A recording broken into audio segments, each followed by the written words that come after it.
Pertama, yang harus kamu tahu adalah bahwa kampus merupakan miniatur negara. Hal ini karena struktur organisasi di kampus mirip dengan struktur pemerintahan negara, walaupun tidak mutlak semuanya. Seperti halnya dalam tatanan pemerintahan, kampus juga mempunyai pemimpin, mulai dari ruang lingkup jurusan yang layaknya kota madya, fakultas layaknya provinsi, dan universitas layaknya nasional.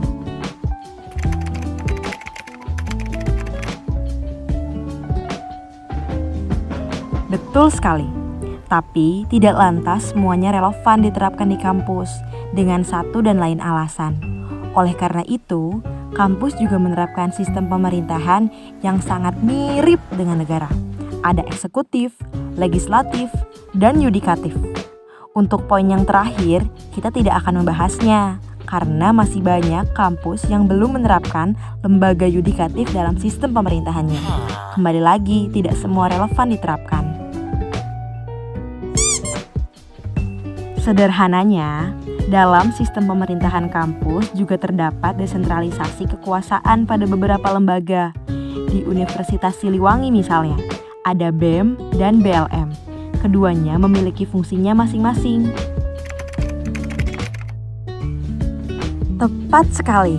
Kedua organisasi tersebut pada satu sisi merepresentasikan setiap fungsi eksekutif dan di sisi lain merepresentasikan fungsi kelegislatifan. Seperti halnya negara, BEM dan BLM juga terbagi mulai dari tingkat fakultas yang layaknya daerah dan tingkat universitas yang layaknya nasional. Namun, kita tidak akan membahas hal tersebut. Kita akan menempatkan sesuatunya dalam tatanan yang benar.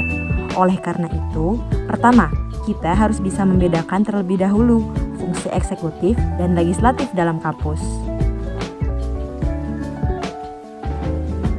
Pada dasarnya, eksekutif berfungsi sebagai pelaksana kegiatan kemahasiswaan baik di tingkat fakultas maupun universitas, menjadi eksekutor di lapangan, dan fungsi eksekutif yang lainnya. Seperti yang kita ketahui, legislatif menjadi lembaga perwakilan mahasiswa di kampus, mewakili dan merepresentasikan setiap kepentingan mahasiswa sesuai dengan tingkatan legislatifnya. Fungsi legislatif di kampus tidak jauh berbeda dengan fungsi legislatif di negara, bahkan dapat dikatakan sama.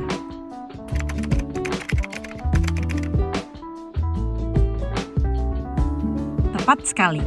Namun, ada beberapa tambahan lain dalam fungsi legislatif di kampus kita, yaitu advokasi dan aspirasi.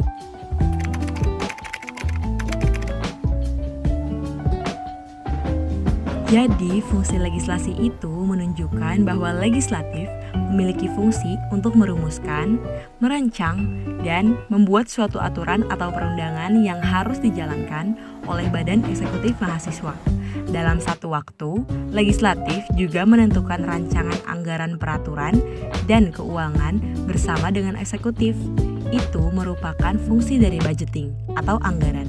Namun selain itu, legislatif juga mengawasi setiap kinerja dan program kerja dari eksekutif. Maka itulah fungsi controlling atau pengawasan.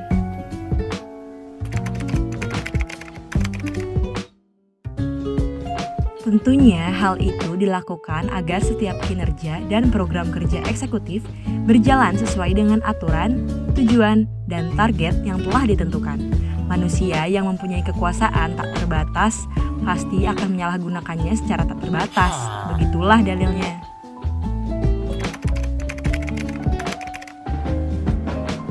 Jadi pada intinya, legislatif berfungsi untuk menampung setiap keluhan dan aspirasi mahasiswa untuk ditindaklanjuti sebagaimana mestinya. Oke, pembahasan mengenai fungsi telah selesai. Nantikan part 2-nya ya.